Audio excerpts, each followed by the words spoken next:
Welcome to the space between heaven on earth. This is a companion podcast to Awakening Heaven on Earth, created as a space for reflection, conversation, and lived experience. Here, we enter the pause between knowing and becoming,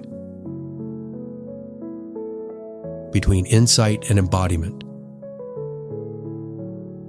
between heaven and earth. These conversations are not about answers or conclusions. They are about presence, about listening,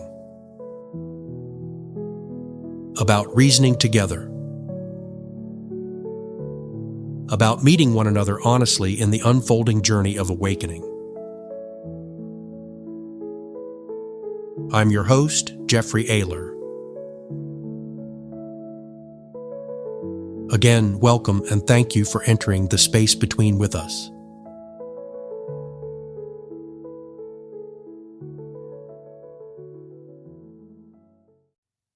Welcome to this episode of The Space Between.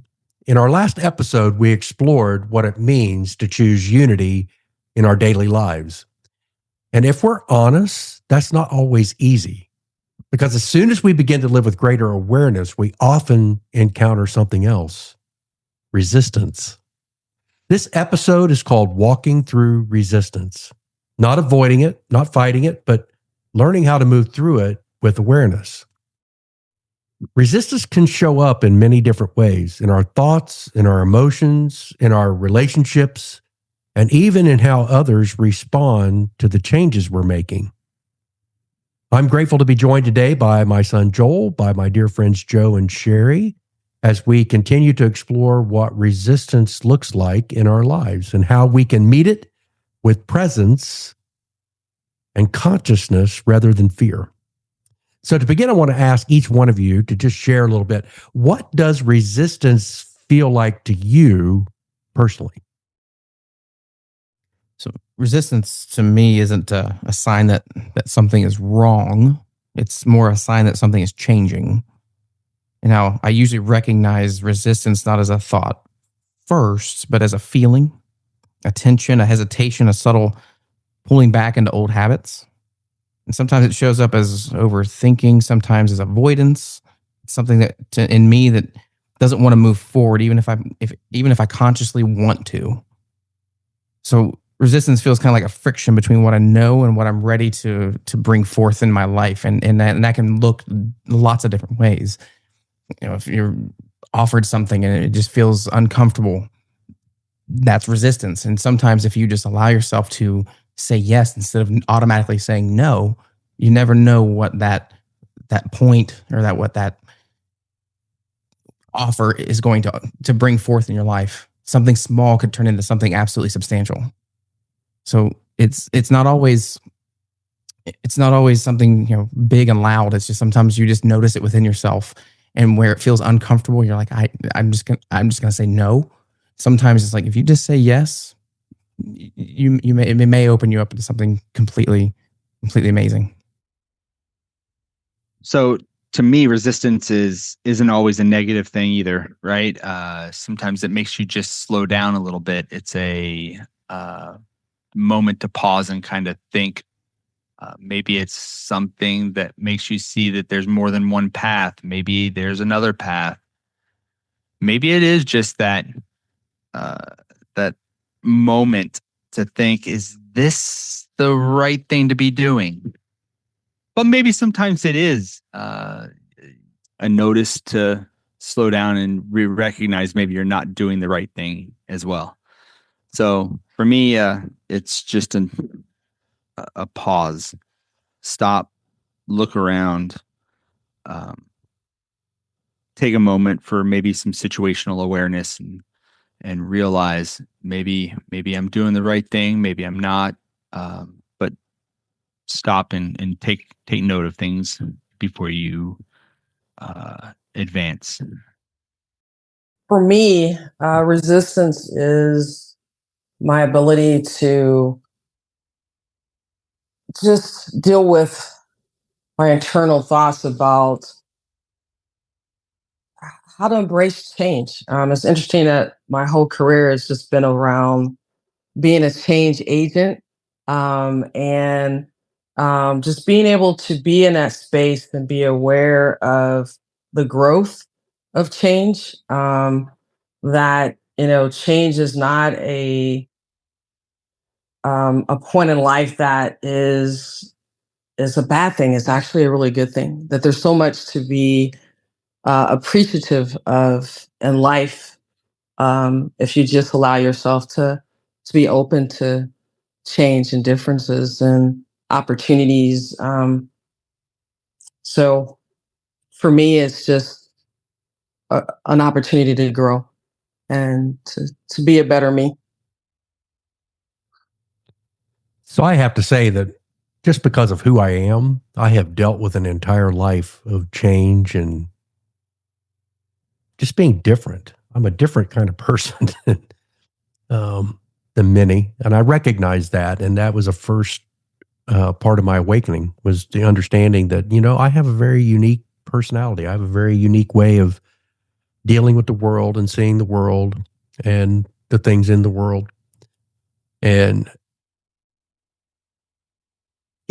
I have to have grace for myself, because I find that I fight myself a lot.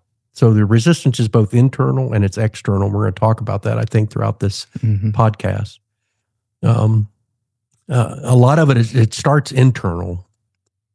And then when I finally make a decision that I'm going to pursue a certain path, then a lot of times that's when the external kicks in, because I'm different and I'm changing and people react to that.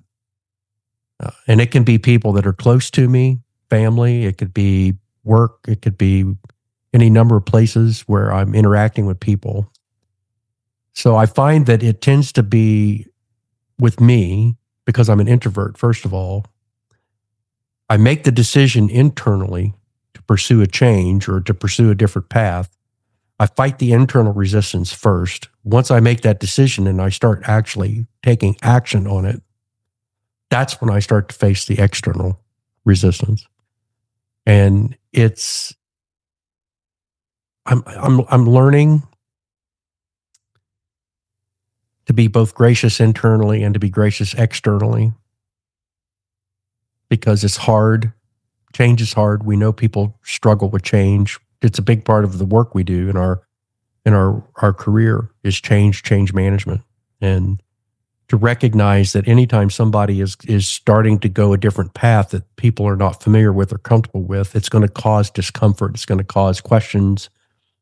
And to try to be patient and be gracious with them and with yourself, to know we're in a different place. We just are in a different place, and that's okay. It's totally okay for us to be somewhere different. I love you. I love you for who you are. I hope you'll love me for who I am and what I am. And at that point, I hope we're able to continue to move forward together, regardless of the path. So, and that makes me think of a statement, but I think about it all the time, that the only constant in life is change. So, I mean, everything is always changing. The world's changing. Our internal lives are changing. Our external lives are always changing. There's always something going on. So we're never not evolving. And in the moment you actually fight that, that's resistance. So let's transition now into the actual reflection questions for this particular topic. And I haven't taken a moment in the last several episodes to kind of introduce the listeners to the fact that what we're discussing here in the Space Between podcast today is really the content of what we publish throughout the week in our Awakening Heaven on Earth podcast. So the two podcasts work together.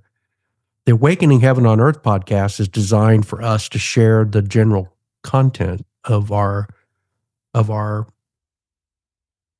platform. And then we take this time each week to really dive into and have a discussion around the general topic of that week. which this week is resistance. So as we do that, within that, we have a set of reflection questions that we want to ponder and consider. So I want to make sure that we help people understand, what it is we're trying to do. So as we move through these reflection questions, I want to make sure we remember resistance doesn't mean something is wrong. It doesn't. It just means that something is changing. And I don't want us to get into the mindset that all change is wrong. It's not. Many changes are actually very, very good. So let's explore that together as we jump into these reflection questions. So the first one is centered around just recognizing resistance. So how do you recognize resistance when it shows up in your life? Well, for me, coming from a pharmacy background, I see a lot of resistance to change because I'm at the front lines of medicine sometimes, and the end point where someone is handed some kind of new medication and they're resistant to try it. They're resistant or hesitant, and they're scared to try it. They don't know what it's going to do. They don't know how it's going to affect them. So I see that resistance that shows up a lot in patients, and not necessarily they're not just refusing, they're just hesitant because they don't know what to expect. And someone might know that they need to make a change, but there's fear associated with that. There's overwhelm or uncertainty behind that. And the more I've paid attention to that, the more I've realized that resistance is really about stubbornness. It's more about protection because it's something they're comfortable with. They know this life. They understand this life. They're okay with it. But they realize that something's not quite right and they need to change that. But they're not okay with that. They haven't come to terms with change. And there's a lot of resistance to that. And then, a lot of the times it just shows up as fear. A fear of change. What does this mean? Does it mean I have to change who I am? Does it mean I have to change my entire lifestyle? And sometimes in order to have that drastic change, sometimes it does. But there's a lot of resistance to that. And I see it every day, multiple times a day. I think that I recognize fear a lot just by, or not fear, but the resistance by body language a lot of times. So what I mean by that is if you're talking to somebody and you are, I see the external fear, I guess. I keep saying fear. The external resistance I recognize in others by their body language. A lot of times the way they're talking, you can see it in their face and their tone. A lot of times when you're trying to explain something, you can pick up on it. I think the internal resistance comes when you procrastinate actions, when you tell yourself you want to get started on something, but you put it off and keep finding reasons not to start. I experienced that for a long time. And when you overcome it, it's easier to sit back and actually notice what you were doing. Think of our conversations that we've had around you and meditation. Absolutely. And that's exactly what I'm thinking about too. So, yeah. So I resisted meditation for quite a while. I kept thinking over and over that I can do this, but I kept putting it off. I resisted it for a long time. And now it's something that I really look forward to doing. And if I miss a day, I regret it. And I keep saying, man, that was a silly thing to keep putting off. So, so yeah, exactly. That's exactly what I'm thinking about. But you stop to think about, okay, why am I resisting this? And yeah, it's good to be able to do that and to have some of that self-reflection. And I think that's a part of growth. So, but what did it feel like? What did that resistance feel like inside you? Well, again, for me, it was just a procrastination. That's exactly what it was. And I didn't recognize it as resistance at that time. I just kept seeing it as something I'll do tomorrow, something I'll put off for today. And I didn't think of it as anything other than that. So yeah, anytime you start thinking, why am I putting this off? Why aren't I just sitting down to do this? So yeah, it was just another thing I was procrastinating. So anytime you find yourself sitting there putting Making something off, excuses. making excuses, saying Mhm. anything you can put off for tomorrow, say why not now? Live in the present. Don't be resistant to something. We see all the time in work and all kinds of stuff. People being resistant to change, people not wanting to step out of what they're comfortable doing, simply because it's something different. It's the way we've always done it. Absolutely. Yeah. Yeah. Yeah.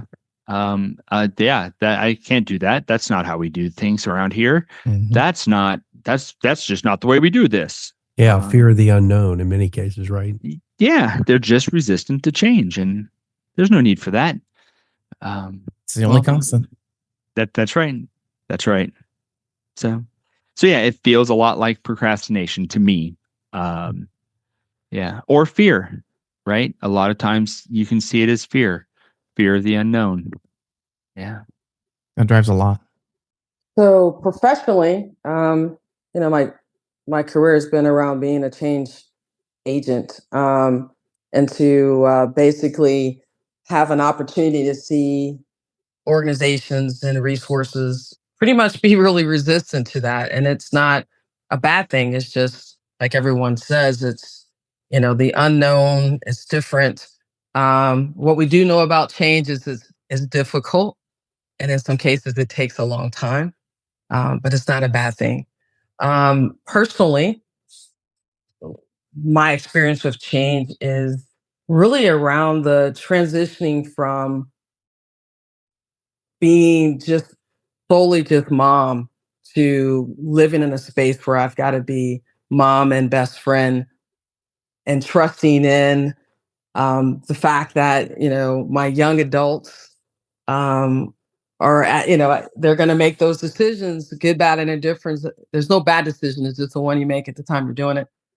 And just living in that space and allowing myself to not have fear and what I've done in terms of trying to give them the best that I can give them on the parenting side, and letting go that uncomfortable feeling of always feeling like I have to be in that space as solely just mom. So, and it's going to take some time. Yeah, I mean, come on. I always love to ask these questions when we're doing training with people around something that they're not familiar with, and that is, do people hate change? And the typical reaction I get from most everybody when I'm doing this is, oh gosh, yes, everybody, I hate change. I don't like this, and I don't like doing anything different than what I'm already doing. And why do we need to change? Everything is great, right? And then I'll ask the question, okay, well, let me ask you this. Well, what is your favorite season? And probably 2/3 or more of the people will tell me spring and fall. And I don't have to tell them, but you realize that spring and fall are not seasons. They're the time of transition and change between two seasons, summer and winter. So I don't necessarily agree that most people don't like change. They actually do. The problem is people don't like being changed. They don't like being forced to change. They don't like being told to change. They don't like having it forced on them. But if they're involved in the process, if they're involved in the decisions, change is exhilarating. Think about some of the most exciting things you've ever experienced in your entire life. There are major changes that you experience, right? And it's exciting because you're involved in it. You're involved in the decision about it. And when you consciously decide that you need to make a change spiritually, physically, mentally, emotionally. It's exciting. But not everybody's going to be as excited about it as you are. Because now you're going to be different, and people then have to deal with you differently in some cases, right? And in that situation, those of us that have been married for a long time, you know, you are not the same person you were when you married.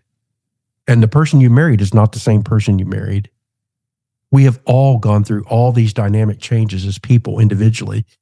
And you have to learn how to adapt and accept and realize that life and circumstances and experiences are going to cause change. They are.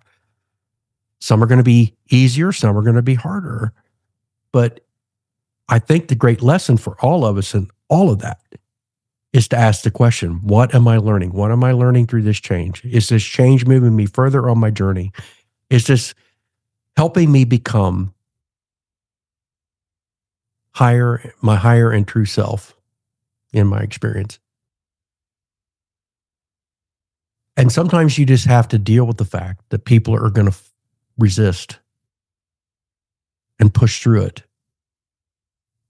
I know in the scriptures, there's actually quite a few lessons around, and these lessons specifically deal with marriage, but marriage is a type of life in general in many ways that talks about how, if someone is not willing to go with you, then accept that fact and move on.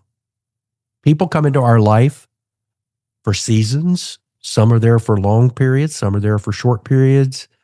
And sometimes you just move on because your life is different now. And it's okay. In many cases, this is okay. And you talk about mind-blowing change when it comes to how I've looked at relationships in general, but marriage specifically. I am confident that marriage was never intended by God, the source, to be a lifetime prison sentence. It's not. I don't believe that any relationship we have is meant to be a prison sentence. And if you find that you're in those difficult periods of your life and change, it's okay. It honestly is okay to say, we're in different places, and that's okay. Let's move forward. I love you. I understand and recognize. And if you choose to go with me, great. If you choose not to go with me, then okay. That's okay. The core of what you're talking about there is actually the resistance is attachment. We attach to an idea, or we attach to a lifestyle, we attach to something. A story, an identity, something we've wrapped ourselves around, and basically something that we say if we lose that, we lose ourselves. It's the attachment that causes that creates the resistance, and that resistance creates suffering. We don't realize that we can actually change who we are, and it's okay. And to your point, I mean, hopefully somebody who you've married and decided to live with as close as you are will come along with you. You hope. Yep. Right. You want that. You want to be compassionate. You want to be patient. You want to be, and what you'll find, I think, is that they do, and they will. And it works. I'm not saying just leave, right? Relationship. That's not the concept. I think there's work. There's work involved in it. That's the hardest work. Right. Marriage is the hardest work. It's work. It is. It's worth doing, but it's also very difficult. But there's a lot of change involved in marriage, both sides. Yeah, and the concept of marriage can be applied to a lot of different relationships. It's not just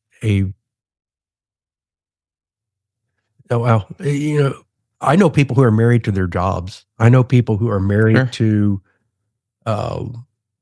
money. They're married to any number of things, more so than they are their spouse in some cases, right?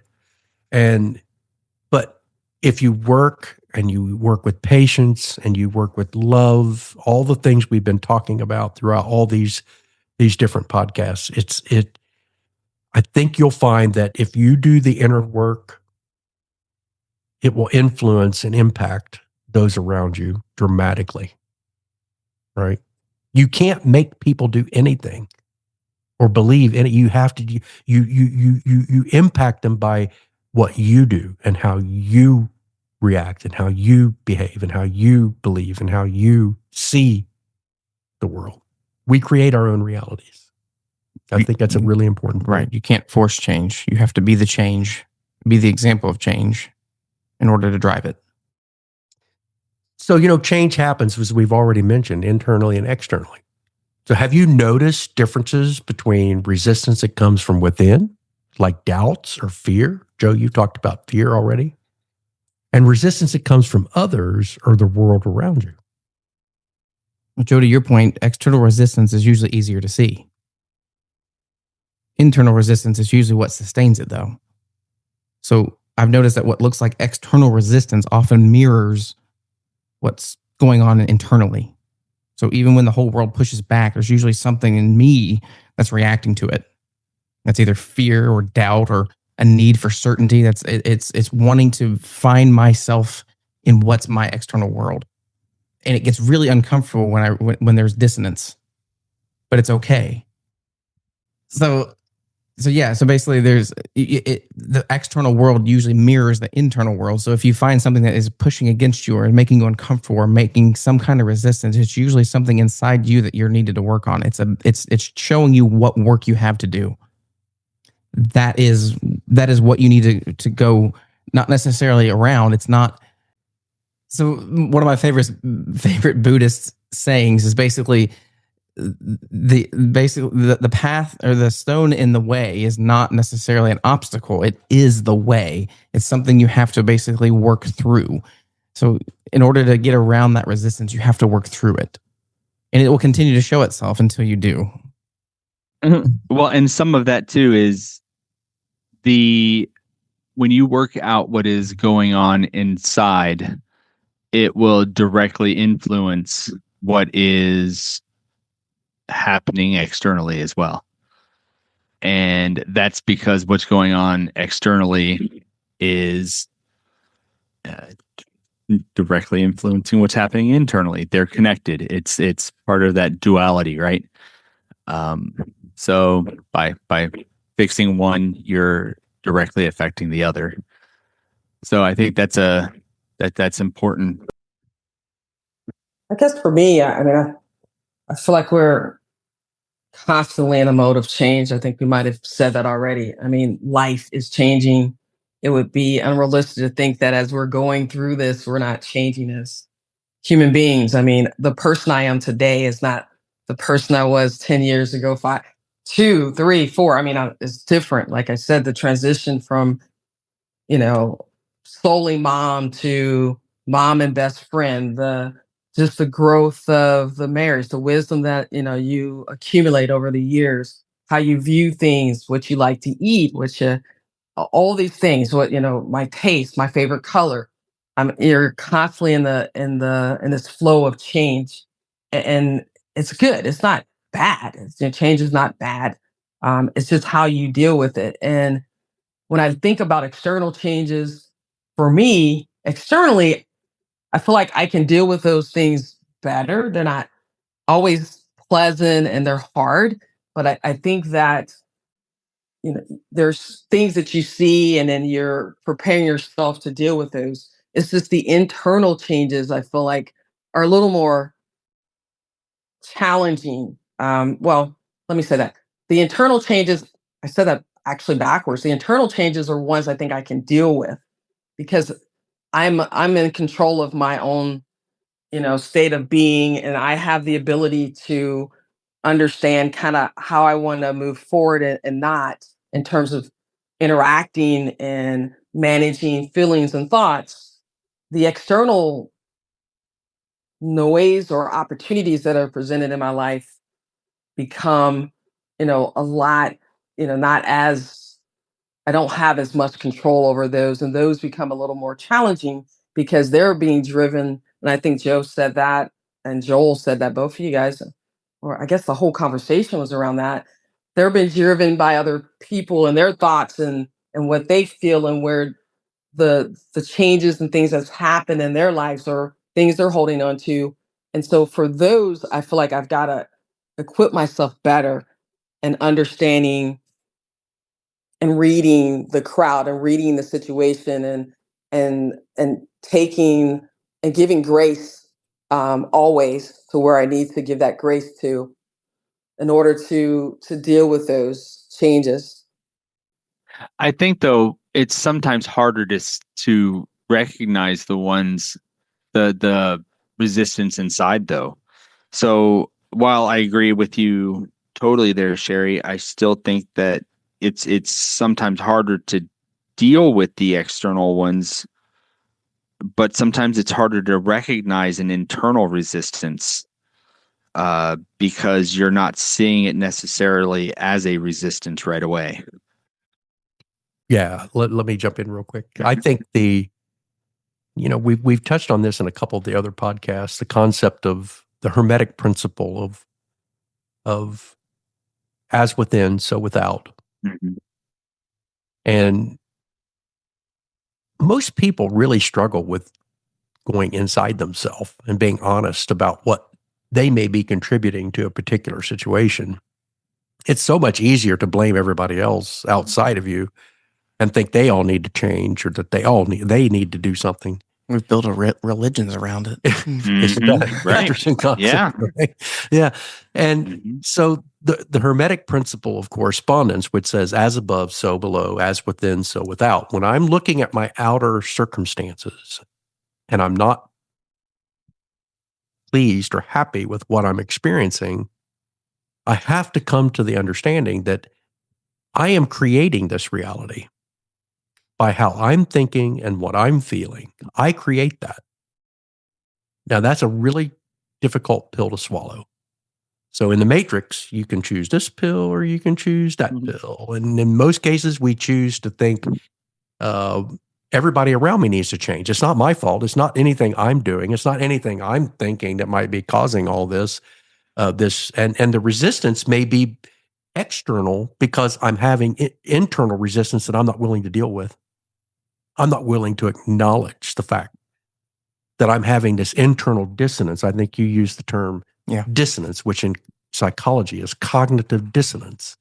It's that internal feeling of I'm doing something, I know it's not exactly what I should be doing or I think it's right, I'm going to do it anyway. And what I feel like after I do it.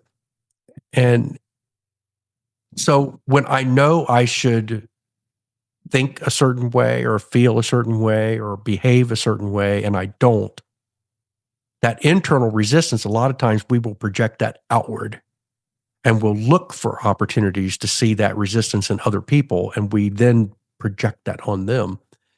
So this is you talk about personal responsibility. This really puts the onus of responsibility on us internally to make sure that we are internally aligned, that we're internally acknowledging what we're thinking and feeling about different situations and circumstances that we're going through. And once we get ourselves aligned internally, I think what we'll find is that the external resistance that we're experiencing tends to just dissipate. It tends to go away. Now, I'm not saying that the internal activity of other people around us is not influencing this, because it is, because they're going through the same internal battles that we go through.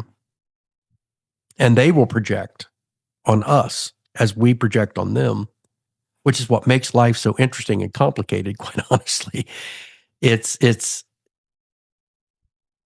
the essence of why we have conflict and why we have all of the, and then our world today is fighting this so terribly.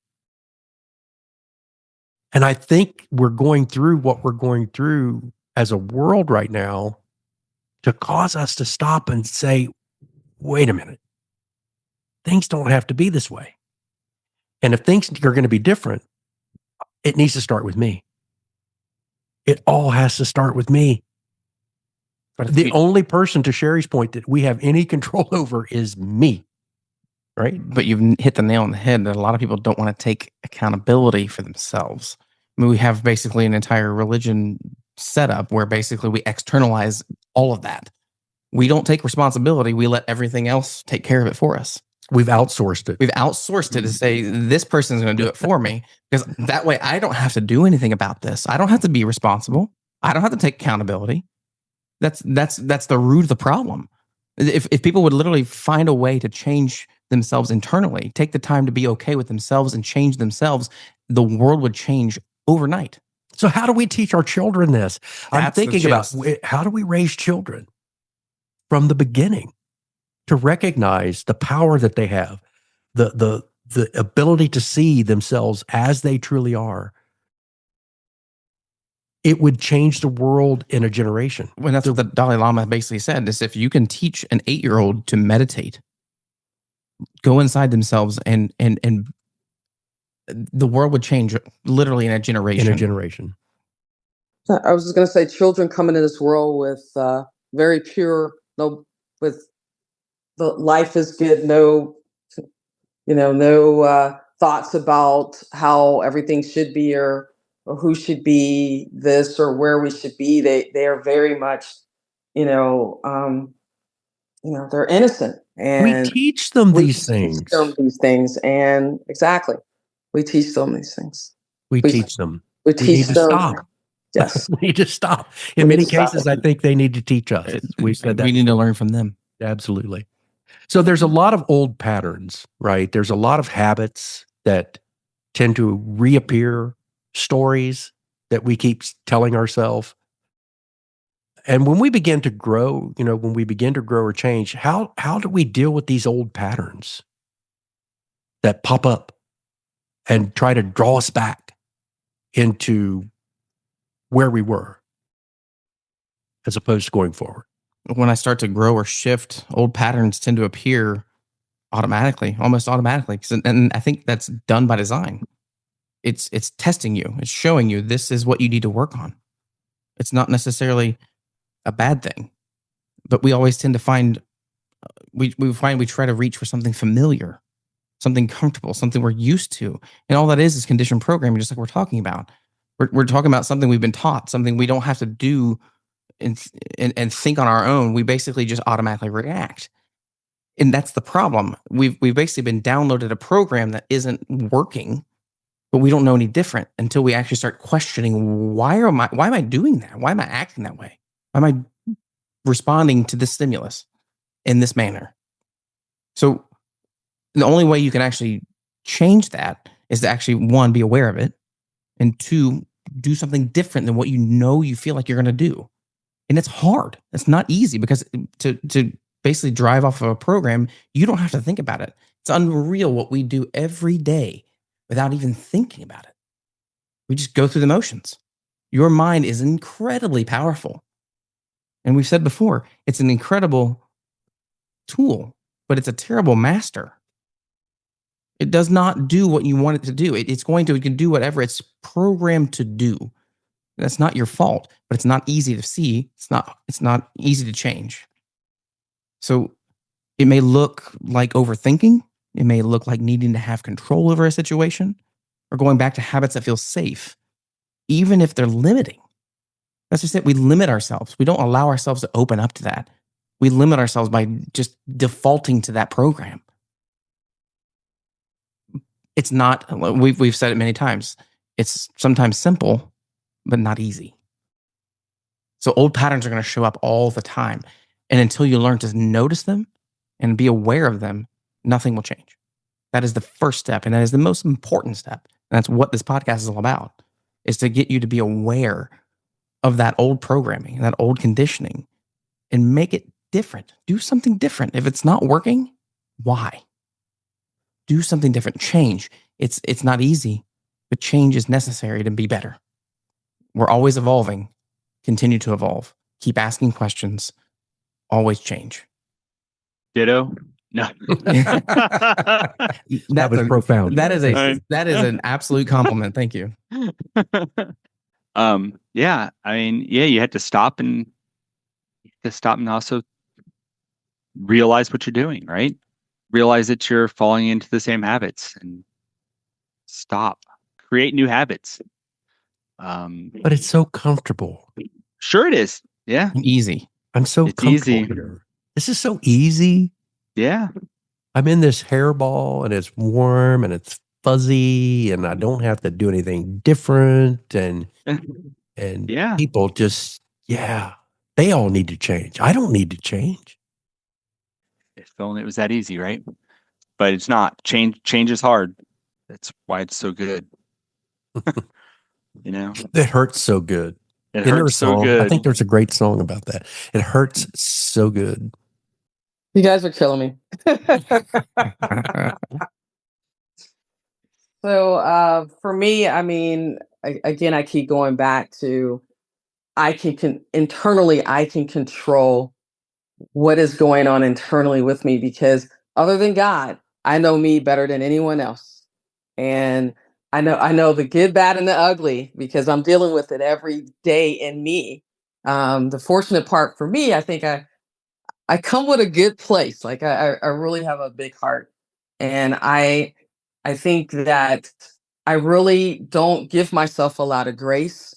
Um, when I'm talking to myself. Thanks, Joe, because Joel, I do talk to myself. Um, in life and in situations, but you know, I think for me, it depends on where everybody's journey is or where they are in their journey, how they deal with change and whether they're at a point in their life where they realize that it has to come from within before you can reflect that externally. I happen to feel like I'm in a place in my life where I've realized, the various places where I've changed and I know and have a deeper understanding of who I am. I just realized that it's a little difficult to maneuver how to deal with the external challenges that I have around people not on at that space in their life and they're reflecting, things, externally to others, including me, when they haven't really dealt internally with their change. Because you don't know what you don't know, right? You don't know that you've got this awesome opportunity to look inside yourself, because that's where heaven resides, to understand where you are um, in your journey. And so if you don't know that, that makes it a little difficult to project that positivity or to realize that, it's important to give grace or to realize that whatever it is that you're dealing with, you're reflecting on other people in not so kind way. I have to say, I think we're understating the difficulty of when we recognize that we're in a particular situation in our life and we know that it's not the best or the most appropriate situation and we need to make a change, how difficult that is. Because we're so used to the old patterns. We're so used to what is we consider normal to us at that point. I've always wondered, why do people stay in an abusive relationship? They know it. They feel it. But they stay in it. Why? Why do they do that? The psychology behind that says they do it because they would rather stay with the devil they know than the devil they don't know. Or that they would rather stay with the devil they know than to follow after what they perceive to be an angel that they don't know. And we do that to ourselves all the time. I know I should do something different than what I'm doing right now. I know, I feel it in my heart. My intuition, the spirit in me is telling me there's a different path, there's a different place, there's a different way for me to go. But oh my gosh, I'm very comfortable in my job. I make a fair amount of money and I have this lifestyle that I want to maintain and I want to do this and if I do this, then I can't have that. And we sit and we rationalize and we tell ourselves stories and we continually make excuses for why we're not going to do something different, knowing that that's where the Spirit's leading us. That's where our spirit, that's where the universe, God, whatever your choice name is leading you,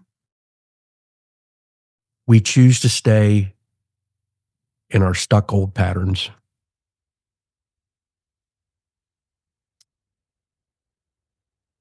The hardest step in that is that first step.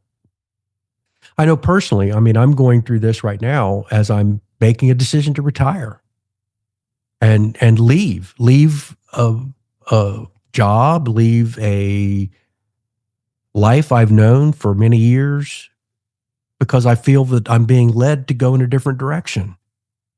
And a lot of people would look at me and look at that circumstance, and they'd look at the situation, and they'd say, "What are you doing? What are you doing? Why would you do that?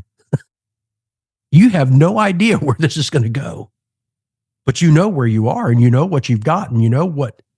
And it's like, but you know what? It's not fulfilling. This isn't fulfilling. There's a lot more to life than what I'm experiencing right now. And I know that God has more for me. He has more substantial things for me to be involved in. And I'm not going to worry about the how, the when. That's not my job. My job is not. My job is to say, here I am. I'm ready. It's time. And trust. I trust. You've always cared for me. You've always provided for me. I believe in abundance. I do not believe in scarcity. I believe that there is a higher path and that there's a higher way. I believe that there is something greater. I believe the world is in transition, and I believe you want me to be involved in that. And I'm ready. I'm willing. Not an easy decision. It's not something I can honestly say was made without a great deal of thought, but it's a decision. I think it's a right decision, and I'm confident in that. But I can tell you the draw, the pull to stay in the status quo, the current state, the old pattern of life that I've been involved in all these years is so strong. It is so strong. The fear, the doubt, you think about everything that gets thrown at me or thrown at you when you're making a decision. But what if, but what if, but what if? And that's just a lack of faith, a lack of trust, a lack of confidence that if you're following your highest path, if you're following the way that is laid out for your life that you chose to come and experience, that it's going to work out. Everything is fine. We are exactly where we're supposed to be. We're doing nothing is delayed, nothing is late, everything is perfect, everything is fine. But you gotta break the inertia of that pull of these old stories, these old patterns, the way the world tells you, the world says you should be this. Well, you know what? The world hasn't necessarily been right. So I'm not necessarily going to follow that path, that old pattern. I was going to say they call it a leap of faith, right? For a reason. That's exactly right. Right. One small step for mankind. I saw something today that was actually really, really profound to me. It basically said that every time you find a fear, that's literally the portal to finding the world that doesn't have that fear. If you can go through that fear, you're going to go into a world that doesn't have that anymore. You're not going to be scared of it anymore. And it's a much better place usually because you're so scared of what could be that if you go through it, it's no longer there. That's powerful. There are many great spiritual guides today that will tell you the primary decision that we all face, we face it every day, throughout the day. Are we going to choose love or are you going to choose fear? They're poles. They're poles. Are you going to choose love or are you going to choose fear? We're at that point in this world today where we have to make this decision and we have to make it often. Do we choose love or do I choose fear? That's the big decision.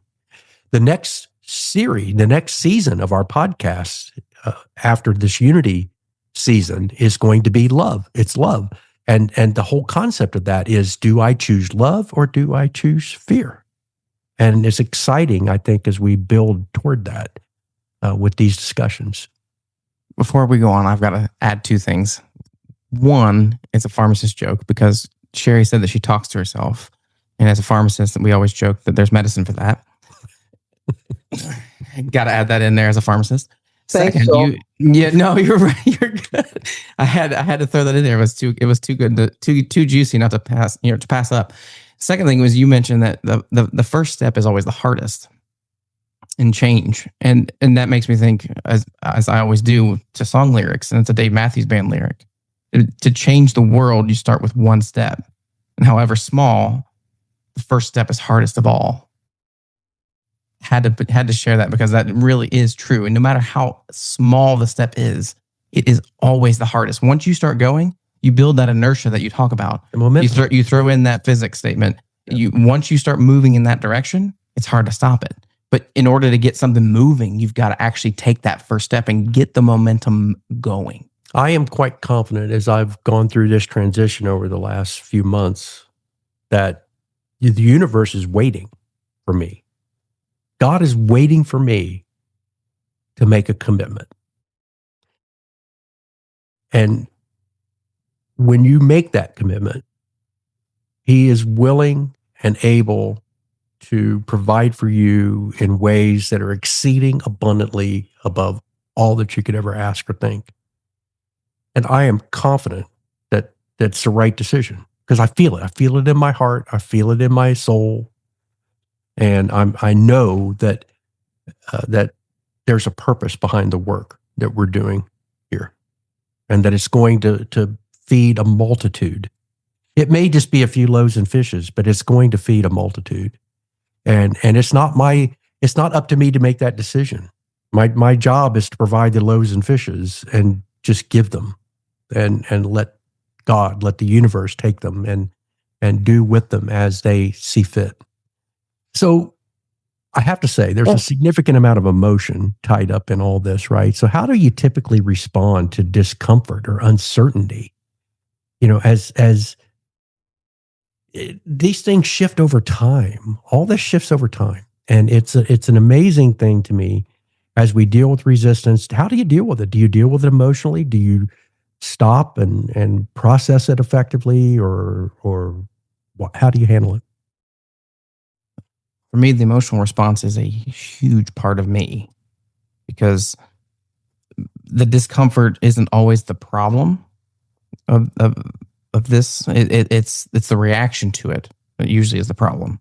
And I've had to learn a lot of patience. I have to learn a lot of basically stepping back and taking a breath and realizing I don't have to react the way my programming tells me to. So it usually would just automatically lead to a reaction, and it still does. I'm guilty of it sometimes every day. But I over time, there's been more space to just notice it, and the feeling doesn't disappear, but the relationship to it changes. So if I'm able to take that moment to step back and react after processing it, it's a huge change, because before I would just react. And it was usually never good, because the program that was running behind the scenes, it was not good for me. It was not good for the other person. So there's a lot of emotion that can be tied to that. And that changes a lot of ways people react to things. So yeah, emotion plays a huge role in this, because when we're in a situation with somebody and we start to feel those same chemicals flowing through our bloodstream, we're going to react the same way, because the body doesn't know any different. It's going to react the exact same way because chemically you're telling it to. And that is hard to overcome, but it literally requires the mind to step back, notice it, and then change how you react. And you can change your physiology that way. The mind will change the body over time, but it's not overnight. It's not quickly, but it does work. And that because that reaction came from somewhere. That physiological response came from somewhere. So your job is to find how that's not working for you, if it's not working for you, and learn a new way of doing it. So again, simple, not easy. So I had a fun conversation with my brother yesterday, who I don't get to talk to very often. And he reminded me that the Dermody side of my family has pretty short fuses, and we react very quickly. And not growing up with the Dermody side of my family, I didn't realize that as readily as somebody who had grown up on that side of the family might have. And it brought a lot of things to light, about my past. And so it was kind of nice to hear that. He is also one that, he practices Tai Chi and Qigong and a lot of self-meditation, and which was kind of nice to, have this discussion with him as I'm starting to explore a lot of meditation and a lot of, self-reflection myself now. So to get back to the question, I, in the past, would be very reactive emotionally. I would respond. I would get very defensive. At least my initial response would be to get defensive. I would hide it very well at work, but inside I would get very hot very quickly. And I would not hide it as well at home. And it led to many arguments that were not warranted. So I would like to think now, I recognize that, and have been working on it a lot. So I don't think I get as angry as I used to, and I've been told that. And a lot of it's because I work on it. So yeah, it does change over time, right? But it's because I work on it. But And you're more conscious. I am very much, and very much so. Yes. Yeah. But it does, to your point, Joel, it's not easy, and it takes a conscious effort to make that change. And I'm very happy that I'm doing it. But yeah. Like we said before, it's not all sunshine and rainbows. It's not amazing. It's usually a fire. And that's right. And it's an alchemical change, right? It's not easy, but it's important. And a lot of important things and important changes aren't always easy, but it's worth it. For me, let me just make a quick comment on just, Jeff, as you're going through this journey to reach the world. My thought was, a wise man told me, you just plant one seed at a time and watch it grow. I am so excited to see, as you're planting these seeds, and we both knew who that wise man is. I'm so excited to see as you're watching this grow. So with that, that hit my heart, so I had to say it.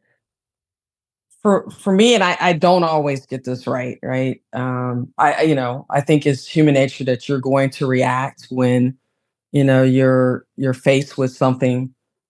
So I will say that I don't get this right, but over time, just learning myself and gaining a little more perspective around picking the battles, the things that are most important versus what's not, and really spending a good time in that space, feeling and thinking about someone else's feeling and how they would perceive that. Because we all know that, when you hit that mode of reaction, you're probably going to say things that you probably wish you could take back. Right. So for me, over time, just learning myself and trying to be in that space, and learning, what's the thing that's real important that, you're going to kind of stand for versus what's not really that important. And that has helped guide me a little bit in terms of how I react. But I think we're all human, and I don't always get it right, but I try. Thank you, first of all, for your really kind words.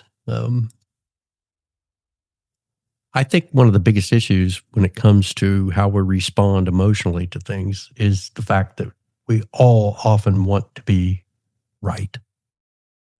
We want to be perceived as right.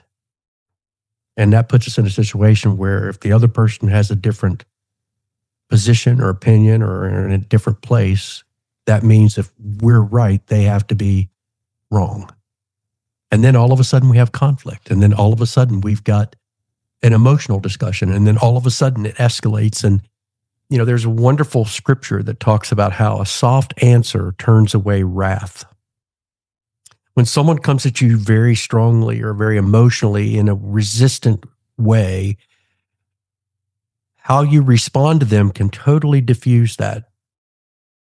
You can either choose consciously to react without thinking and come at them emotionally, and then all of a sudden the emotion just builds and it grows, and you end up in an argument, you end up in fights, you end up in conflict.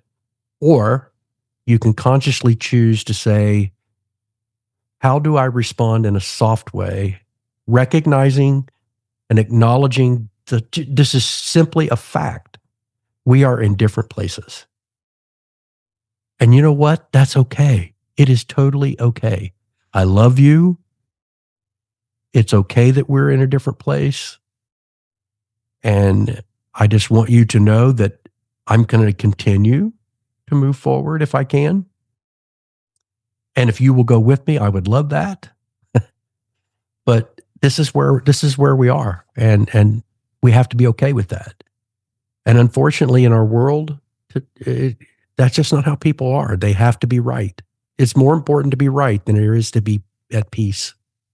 That's kind of the gist of the entire Christian religion, right? I mean, but that's some of the we've had issues with organized religion when it comes to Christianity before, but that was the power of Jesus. Some of the things that he would say when people would argue with him, his responses were profound.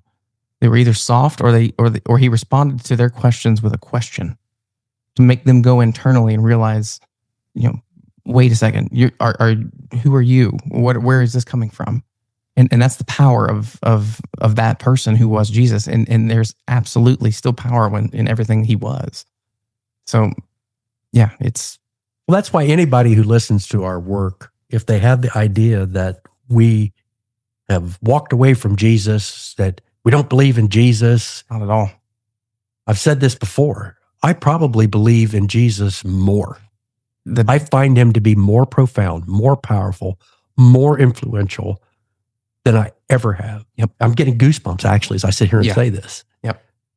It does not diminish who Jesus is and was as a person and being the manifestation of the Christ. He was our example of what we can be and what we are supposed to be and how we're supposed to become. So all that said, I think it's important to realize that, he was emotional from time to time. I mean, he even would get angry. That's one of my favorite things. What would Jesus do? Well, within the realm of that question is flipping tables and getting angry at people. So there you go. He was a firebrand. He was here for a reason. And anybody, the world, if they looked at him, would consider him a failure. But look at how much influence he's had. And I think he's one of many who've had that kind of influence. He was influencing a particular culture. I think others came that have influenced cultures, whether it's Krishna or Buddha or Kuan Yin or some of the indigenous. There are many examples of people throughout time who have exhibited that Christ consciousness and spirit that is in all of us. And they become then examples that are touchable and reachable, not an untouchable and unreachable deity. So that creates separation thinking where I believe in unity. And that's what this whole podcast is really all about. So let's ask one more question here. And it talks about, and Joe, I think you touched on this really, really early, and that is resistance as a teacher. Have there been moments where resistance actually has helped us see something more clearly or grow in a more meaningful way? So for me, resistance often highlights where I'm still holding on to something. It's an old habit. It's an old truth. It's an old identity. It's something that I'm needing to let go of. And some of the most meaningful growth has come from moments where I felt the most resistance. But you have to be comfortable sitting in that resistance. And that is where most people fail, because when resistance comes, they tend to go back into old habits, into old ways of doing things. They go back into what's comfortable. And until you get comfortable in the resistance, nothing's going to change. It's going to continue to happen until you actually face that resistance and figure out how can I do this differently? So resistance, and another word for resistance in this way is suffering, because I mean, that is essentially what the Buddha was talking about. Anything that you resist persists. And suffering only happens when we want something to be different than the way it is now. If you can accept what is, whether it's good, bad, indifferent, doesn't matter how you label it. That's completely a mind game. If you can accept what is now and not resist it, you can move through it. But again, another teaching that is also simple, not easy. But there's so much power behind that when you actually sit back and see it. The more you resist something, it's you wanting it to be different than it is right now. What's so bad about right now? Right now, us sitting here talking together, what about our life is bad? Is there anything we're lacking? Is there anything we need? Is there anything that needs to be different than it is in this moment? Chances are not. And those who are listening, when you listen to this, same for you. Chances are things are okay. Wanting it to be different than it is right now will do nothing but cause suffering. All that is resistance equals suffering. So it is your teacher. That is what we are here for. This world is meant to create that resistance. It's meant to teach you and to refine you into being okay with whatever comes your way. So the biggest thing about the biggest thing I've learned and am still learning is, I guess, learning from would be the resistance I had to the meditation, but also to this podcast. So the very first opportunity I had here, Jeff asked me, would I want to be a part of this podcast? And I will be honest, I was terrified. I was very, very resistant at first. I was scared. I had some fear, but I said, sure, absolutely, let's do it, while internally kind of freaking out. And I can tell you that I have enjoyed every minute of doing this. After about the first 3. So it has been a wonderful experience, and everyone I do gets better and better. So that first initial, what am I doing? How is this working? It's totally unfounded, right? And it's just get over myself and do it and enjoy it. And because it's all internal, it's I put all of this fear and anxiety on myself, because none of it's external. It's all coming from inside me.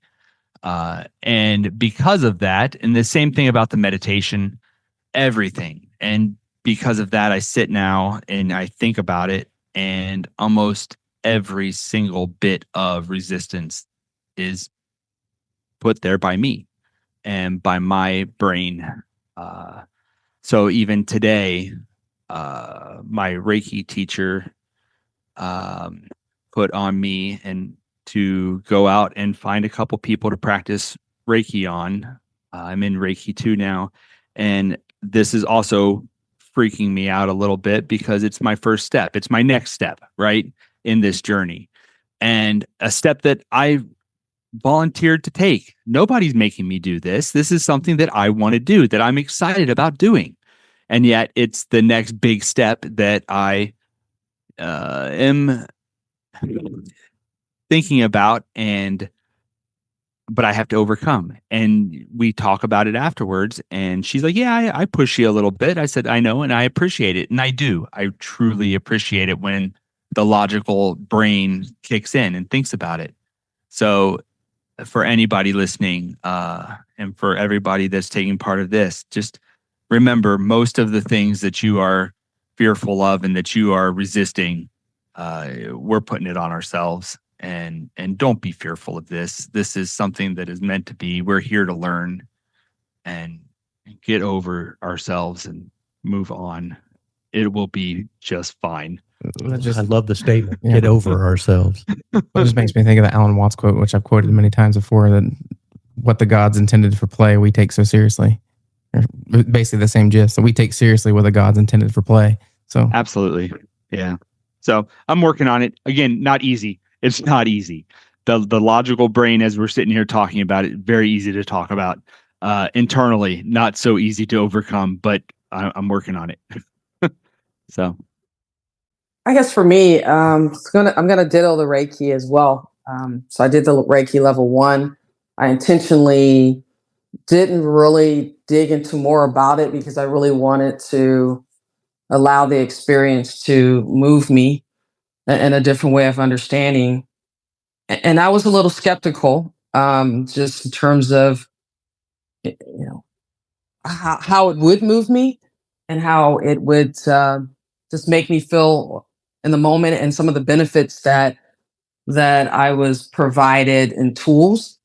And so, very pleasantly surprised. It was a great experience, and you know, great teacher. So that was a really good experience for me. So that was me kind of resisting that change. I'm very much an introvert. I kind of like stay in my own space and talk to myself. I realize there's medicine for that, Joel. But so that's kind of where I'm at. But it was good to know that in Reiki I could do that too and still be normal. So I do. you're definitely normal. Thank you. So I did really appreciate that. But that was for me, and immediately at first on the onset, I was like, wow, I need to know what this will do. And so that was a good experience. On the professional side, I think, resistance is good because it allows you to get to root cause and understand perspective. As someone in change, you know this is good. You know this is good for you, for people, for you want to do this thing, and it becomes a little frustrating when there's barriers and things that are in place. But sometimes those are good things because understanding through getting that resistance allows you a better perspective on why people are feeling the way they do or coming from the positioning that they're coming from. And once you understand that, it gives you tools to be able to manage and get in a space where you can drive that change. But as we've been saying, as a repetitive theme, change is hard. It just takes time, but you got to take that first step. So that's my thoughts. I've come to understand that if I want to be stronger, I need to experience resistance. That's the whole concept between lifting weights in order to gain strength. They call it resistance training for a reason. And the more you experience that resistance, the stronger you get, then the more you can handle, you can grow. That's how you grow, is by experiencing that kind of resistance. I love what you said, Sherri, about as you're going through change and people resist, it offers you an opportunity to maybe see something within yourself that you weren't seeing. It'll uncover things within you that you need to let go of. There's a lot of things we just need to let go. We hold on to certain things. Again, we talked about old patterns, old stories, grudges.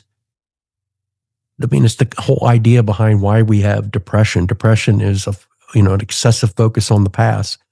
And sometimes we need to let go of the future. We think we have a vision of what the future should be, and that future doesn't exist yet, so we have anxiety. Let go of the future. You're not in control of the future, to be very honest. So a lot of the resistance that we bump up against is there to make us stronger, to help us be more resilient. In the work that we do, we talk about the 3 Ps. Patience. You be patient through resistance. Persistence. Be consistent in your application of your disciplines, and then perseverance. Just persevere through the resistance, fighting through it, pushing through it. That's what makes you stronger. That's what makes you and gets you closer to being your true and your highest self. So yeah, maybe perhaps resistance isn't here to stop us, but actually to reveal what we're still holding on to that maybe we need to let go of. So as we bring this conversation to a close, I think it's important to remember that resistance is not a sign of failure. In fact, it's often a sign that something is moving, that we're doing something and it's shifting. And maybe the invitation isn't to push it away, but to meet it with awareness, consciousness, again, patience and compassion. So Joel, Joe, Sherri, thank you for once again sharing your honesty and your presence in this conversation. And for those that are listening, I hope that whatever resistance you may be experiencing in your life right now, realize you are not alone. You are not alone in it. And it may be part of something deeper unfolding within you. And with that, the space between continues. As we come to a close, remember that this journey continues in many expressions. This podcast is part of a family of partner podcasts. Awakening Heaven on Earth. The space between heaven and earth and Living Heaven on Earth are 3 companion podcasts exploring spiritual awakening from complementary perspectives. Awakening Heaven on Earth offers the core teachings and mystical reflections on unity, love, and conscious living. The space between creates room for dialogue, reflection, and lived conversation around those teachings. Living Heaven on Earth focuses on basic spiritual practices that help embody these insights in daily life. Together, they form a unified journey of understanding, experience, and integration, inviting listeners to remember their connection with the divine, with one another, and with the living world. You can find all of them available on the same podcast streaming platforms wherever you listen. And if music helps carry these teachings deeper into the heart, the Unity, Awakening Heaven on Earth album is available on all major music streaming services as a musical companion to this journey. Wherever you engage, through listening, reflection, conversation, or music, may it gently remind you you are not separate. You belong to the one life. And heaven is already unfolding within you. Until next time, walk gently, love deeply, and embody heaven on earth.